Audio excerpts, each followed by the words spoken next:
મહેસાણામાં વિદેશ જવાના સપનાઓનું ચાલી રહ્યું હતું સેલિંગ અને વિશ્વાસની આડમાં રચાઈ રહ્યું હતું ષડયંત્ર।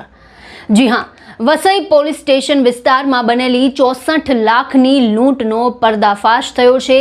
વિદેશ એટલે કે ઓસ્ટ્રેલિયા મોકલવાની લાલચ આપીને આચરવામાં આવેલી 64 લાખની લૂંટના ગુનામાં પોલીસે ગણતરીના દિવસોમાં ₹24 લાખ અને લૂંટમાં વપરાયેલી સ્વિફ્ટ ડિઝાયર ગાડી સાથે 2 આરોપીઓની ધરપકડ કરી છે। શું છે આખો મામલો જોઈએ આ રિપોર્ટમાં। નમસ્કાર, હું નીલમ ખારેચા, આપ જોઈ રહ્યા છો મહામંથન મંતવ્ય ન્યૂઝ। વિદેશ જવાની ઘેલછામાં લોકો કઈ રીતે છેતરાય છે અને લૂંટાય છે તેનો વધુ એક કિસ્સો મહેસાણાથી સામે આવ્યો। એજન્ટ નિલેશભાઈ બ્રહ્મભટ્ટે ફરિયાદીના દીકરા સિદ્ધાર્થ અને શાહિદ મુકેશભાઈને ઓસ્ટ્રેલિયા મોકલવાની વાત કરી વિશ્વાસમાં લીધા હતા। તારીખ 19/4/2026ના રોજ તેમને ફ્લાઇટની ટિકિટ મોકલી દિલ્હી બોલાવી લેવાયા। આ દરમિયાન 19 તારીખે એજન્ટના મળતિયાઓએ ડાભલા ચોકડી પાસે રાધે ગેસ્ટ હાઉસમાં આવીને પિસ્તોલ જેવું હથિયાર બતાવી 64 લાખની લૂંટ ચલાવી। ત્યારે આ ગંભીર ગુનાને ઉકેલવા એલસીબી, એસઓજી અને પેરોલ ફરોલની અલગ અલગ ટીમ બનાવવામાં આવી। સીસીટીવી અને ટેકનિકલ સોર્સિસના આધારે શંકાસ્પદ સ્વિફ્ટ ડિઝાયર ગાડીને ટ્રેક કરવામાં આવી। ટીમે જોધપુર, રાજસ્થાન ખાતેથી આરોપી વિશનસિંહ રાઠોડને પકડી પાડી તેની પાસેથી 14 લાખની રોકડ અને લૂંટમાં વપરાયેલ ગાડી છે તે જપ્ત કરી છે। તેની સઘન પૂછપરછ બાદ તેને બોલાવનારા બીજા આરોપી ભાવેશ વાળંદને વડોદરાના તરસાલી વિસ્તારમાંથી 10 લાખની રોકડ રકમની સાથે ઝડપી પાડવામાં આવ્યો છે। પોલીસે બંને આરોપીઓ પાસેથી કુલ 24 લાખનો મુદ્દામાલ છે તે કબજે કરી વસઈ પોલીસ સ્ટેશનને સોંપેલ છે। આપને જાણીને નવાઈ લાગશે કે આ કોઈ સામાન્ય ગુનેગાર નથી। પોલીસ તપાસમાં સામે આવ્યું છે કે પકડાયેલા બંને આરોપીઓનો લાંબો અને ગુનાહિત ઇતિહાસ રહ્યો છે। આરોપી ભાવેશ વાણંદ સામે વડોદરા, મહેસાણા, ગાંધીનગર અને અમદાવાદમાં છેતરપિંડીના 5 જેટલા ગુના નોંધાયા છે, જ્યારે રાજસ્થાનના આરોપી વિશનસિંહ રાઠોડ સામે પણ ગાંધીનગરમાં છેતરપિંડી અને જોધપુરમાં મારામારીના ગુનાઓ દાખલ થયેલા છે।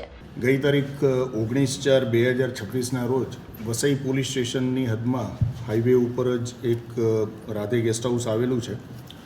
એ રાધે ગેસ્ટ હાઉસમાં વસઈની બાજુના ગામમાં રહેતા સાહિલ વણજારા અને જગદીશ વણજારા નામના 2 ઈસમો સાંજના સમયે રાધે ગેસ્ટ હાઉસમાં 2 ઈસમો રોકાયેલા હતા, એમનો સંપર્ક કરેલો। હવે એમાં હકીકત એવી છે કે આ જે સાહિલ વણજારા છે એનો ભાઈ તથા એક વસઈનો જ નાગરિક જેનું નામ સિદ્ધાર્થસિંહ છે, એ 2 જણાને અમુક લોકોએ લાલચ આપેલી કે તમને અમે ઓસ્ટ્રેલિયા મોકલી દઈશું અને એ ઓસ્ટ્રેલિયા મોકલવા માટે તમારે નક્કી કરેલી રકમ છે એ રકમ અમને ચૂકવવાની રહેશે। આ બાબતે જે વ્યક્તિ એમના સંપર્કમાં હતો એણે એમને દિલ્હી માટેની એક ઇન્ડિગો ફ્લાઇટની ટિકિટ કરાવી આપેલી। એટલે એ ઇન્ડિગો ફ્લાઇટમાં જવા માટે આ સિદ્ધાર્થસિંહ અને મુકેશ વણજારા 2 અહીંયાથી રવાના થયેલા। જ્યારે એ લોકો દિલ્હી પહોંચે છે ત્યારે જે વચ્ચેનો માણસ છે જેનું નામ નિલેશ બ્રહ્મભટ્ટ છે, એ નિલેશ બ્રહ્મભટ્ટે એમને એવી જાણ કરેલી કે તમે અહીંયા આગળ આવી ગયા છો, હવે તમને ઓસ્ટ્રેલિયા જવા માટે બીજી ફ્લાઇટમાં મોકલવાના છે, તો એના માટે તમારે જે પૈસા આપણા નક્કી કરેલા છે 64 લાખ રૂપિયાની રકમ એ તમારે તાત્કાલિક આપવી પડશે। જે 64 લાખ રૂપિયાની રકમ લેવા માટે અમુક આના મળતિયા માણસો, નિલેશ બ્રહ્મભટ્ટના માણસો આવેલા અને એ વસઈ ખાતે રાધે ગેસ્ટ હાઉસમાં રોકાયેલા હતા।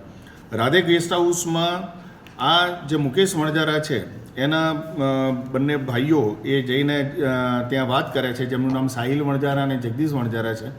એ ગેસ્ટ હાઉસમાં જઈને વાત કરે છે અને એમને જ્યારે એવો વિશ્વાસ બેઠો કે આ ખરેખર સાચા જ માણસો આવી ગયા છે અને આપણે એમને પૈસા ચૂકવવાના થાય છે, એટલે 64 લાખ રૂપિયાની વ્યવસ્થા કરી એ ત્યાં આગળ રોકડ રકમ લઈને ત્યાં આગળ રાધે ગેસ્ટ હાઉસમાં આવેલા હતા। આ દરમિયાનમાં વાતચીત કરતાં જે ઈસમો આવેલા હતા એમણે અચાનક જ ત્યાંથી આ બેગ, જે 64 લાખ રૂપિયાની ગણતરી કરીને જે બેગ છે એ બેગ લઈને ત્યાંથી નાસવાનો પ્રયત્ન કરેલો। એ જ્યારે બેગ લઈને ભાગતા હતા એ દરમિયાનમાં એમની પાસે એક પિસ્ટલ જેવું હથિયાર હતું। એ હથિયારથી ધમકી આપેલી કે જો તમે અમારો પીછો કરશો તો અમે તમને ફાયર કરીશું। એક બીજી સ્વિફ્ટ ડિઝાયર ગાડી કે જે અગાઉથી જ એમની સ્ટ્રેટેજી મુજબ આગળ ઊભેલી હતી, જે હોટલ ગેસ્ટ હાઉસની સીડીની નજીક જ હતી ત્યાં આગળ તરત જ એના દરવાજા ખુલ્લા રાખી એમાં આ બેસી આ ચારેય ઈસમો ત્યાંથી ભાગી ગયેલા. આ બનાવની જાણ જેવી સ્થાનિક પોલીસને થયેલી એટલે સ્થાનિક પોલીસે તરત જ એના સ્થળની મુલાકાત કરી અને જે બનાવ બનેલો છે એની સચોટતા તપાસેલી. જે અમારી મહેસાણા જિલ્લાની લોકલ ક્રાઇમ બ્રાન્ચ છે એ સ્થળ ઉપર આવી જતા અને ગુનાની આ જે ગંભીરતા છે એને જાણી અને ગુનો શોધવાના એમાં આરોપી કોણ કોણ સંડોવાયેલા છે એ દિશામાં તપાસ એમણે હાથ ધરેલી. એમાં એવું જાણવા મળેલું કે જે સ્વિફ્ટ ડિઝાયર ગાડી છે એ સ્વિફ્ટ ડિઝાયર ગાડી સીસીટીવીમાં જ્યારે એ દેખાય છે તો એમાં કોઈ નંબર પ્લેટ એની હતી નહીં, પરંતુ એનો એક સેફ્ટી ગાર્ડ લાગેલો હતો. એ સેફ્ટી ગાર્ડના ઓળખના આધારે જ બીજા આગળના જે સીસીટીવી કેમેરાસ છે એ ચેક કરવાનું ચાલુ રાખેલું. ઊંઝા ખાતે જ્યારે આ લોકો પહોંચ્યા અને ઊંઝા કોઈક જગ્યાએ એમણે 64 લાખ રૂપિયાની જે રકમ છે એ મેળવેલી. એમાં અલગ અલગ જે એમની સાથે સંડોવાયેલા ઈસમોના હતા એમની પાસે ભાગ પાડેલા પૈસાના અને ત્યાંથી એ રવાના થયેલા. અને ઊંઝા ખાતે જ આ જે સ્વિફ્ટ ડિઝાયર ગાડી છે એમાં એક નવી નંબર પ્લેટ લગાડવામાં આવેલી. એ નંબર પ્લેટ આધારે એનો સતત પીછો કરતા બધા સીસીટીવી ચેક કરતા બનાસકાંઠાની હદમાં જે રાજસ્થાન બોર્ડર છે ત્યાં આગળ જઈ ત્યારે ખબર પડેલી કે એની ઓરિજિનલ નંબર પ્લેટ આ છે. અને એ નંબર પ્લેટ આધારે એનું વેરિફિકેશન કરેલું.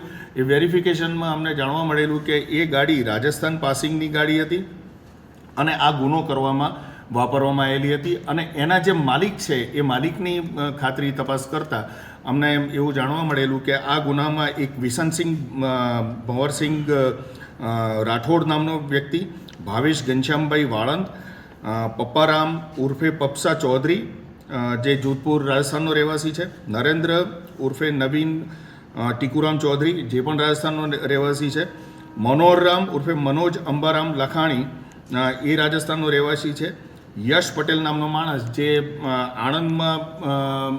આણંદનો વતની છે પણ હાલમાં એ મલેશિયા છે અને મલેશિયાથી જ આ રીતે આ છેતરપિંડીનો આખો આ ઓર્ગેનાઇઝ કરતો હતો. અને નિલેશ બ્રહ્મભટ્ટ કે એ પણ હાલ મલેશિયા છે.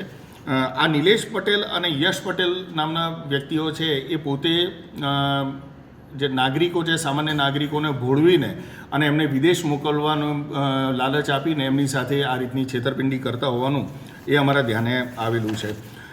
આ ગુનામાં જે આરોપી છે એ આરોપીઓ 2021માં એમના વિરુદ્ધ સયાજીગંજ પોલીસ સ્ટેશનમાં ગુનો નોંધાયેલો છે, 2023માં મહેસાણા શહેરમાં ગુનો નોંધાયો છે, 2024માં મહેસાણામાં ગુનો નોંધાયો છે, 2023માં ગાંધીનગર ઇન્ફોસિટી પોલીસ સ્ટેશનમાં ગુનો નોંધાયેલો છે અને નવરંગપુરા પોલીસ સ્ટેશનમાં પણ ગુનો નોંધાયેલો છે. એમાં જે વિશનસિંહ ભંવરસિંહ રાજપૂત છે જે રાજસ્થાનનો રહેવાસી છે એના 2024માં બિલાડા જોધપુર રાજસ્થાન ખાતેનું જે પોલીસ સ્ટેશન છે ત્યાં મારામારીનો ગુનો પણ એના વિરુદ્ધમાં નોંધાયેલો છે. અને 2022માં એનો ગોપાલગઢ જોધપુર પોલીસ જિલ્લાનું જે પોલીસ સ્ટેશન છે ત્યાં આ ગુનો નોંધાયેલો છે. જ્યારે આ આરોપીઓનો પીછો કર્યો, જ્યારે ગાડીની ઓળખ થઈ ગઈ અને આરોપીઓની ઓળખ થઈ ગઈ, એમાંથી જે 64 લાખ રૂપિયા છે એમાંથી એમને 24 લાખ રૂપિયા રોકડા અમે હાલ રિકવર કરેલા છે. સ્વિફ્ટ ડિઝાયર ગાડી જે RJ19 CM 9169 નંબરની જે ગાડી છે એ અમે રિકવર કરેલી છે અને સાથે સાથે બીજા જે 3 મોબાઈલ ફોન કે જે આ ગુના કરવા દરમિયાન એમણે વાતચીત માટે જે ઉપયોગ કરેલો હતો એ મોબાઈલ ફોન પણ અમે રિકવર કરેલા છે. હાલમાં જે આ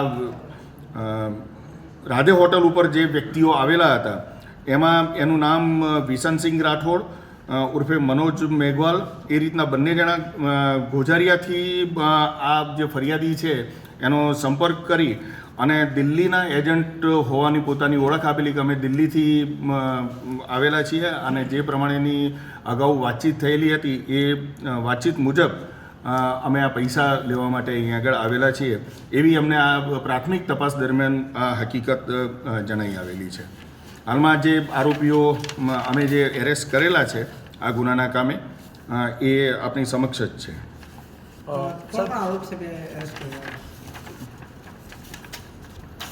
સર એક નંબર બિશનજી 1-2 નંબર. આમાં જે હાલમાં જે અમે આરોપીઓ પકડાયેલા છે એમાં બિશનસિંહ ભવરસિંહ રાઠોડ જે રણસી ગામ બિલાડા તાલુકાનું ગામ છે ત્યાંનો છે, અને ભાવેશ ઘનશ્યામભાઈ વાળંદ જે વિઝા કન્સલ્ટન્સીનું કામ કરતો હોવાનું એણે જણાવેલું છે. એ વડોદરાનો છે અને મૂળ વતન એનું સોખડા જિલ્લો વડોદરાનો છે એવી હકીકત અમારી પાસે. સર આ સમગ્ર નેટવર્ક મલેશિયાથી ચાલતું એવું સામે આવ્યું તપાસમાં? આમાં પ્રાથમિક દ્રષ્ટિએ જ્યારે પણ આ જે બે વ્યક્તિઓ છે જે નિલેશ બ્રહ્મભટ્ટ એ નિલેશ બ્રહ્મભટ્ટ આખું આ નેટવર્ક મલેશિયાથી ચલાવતો હોવાનું અમારા ધ્યાને આવેલું છે.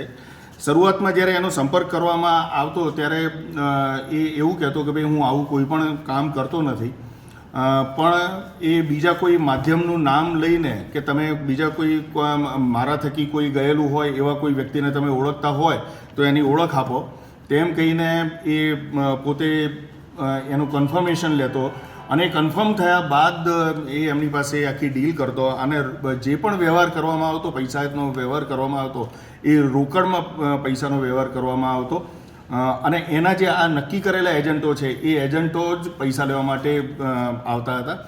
કોઈ આંગળીયા પેઢી અગર કોઈ બેંકમાં કે એ રીતનો કોઈ પણ વ્યવહાર કરવામાં આવતો. સર આના અત્યાર સુધી કેટલા લોકો ભોગ બન્યા છે? તપાસમાં કેટલા સામે આવ્યું છે?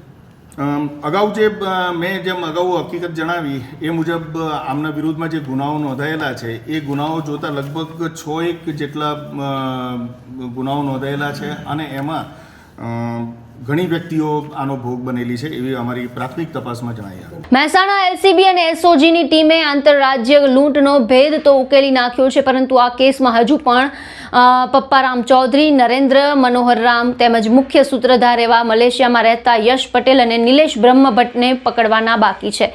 આગામી સમયમાં ફરાર આરોપીઓ પકડાયા બાદ વધુ મોટા ખુલાસા થવાની શક્યતા છે. આ સમગ્ર મુદ્દાને લઈને આપના શું વિચાર છે અમને કમેન્ટ બોક્સમાં જણાવો, અને અમારી ચેનલને લાઇક, શેર અને સબસ્ક્રાઇબ કરવાનું ભૂલશો નહીં.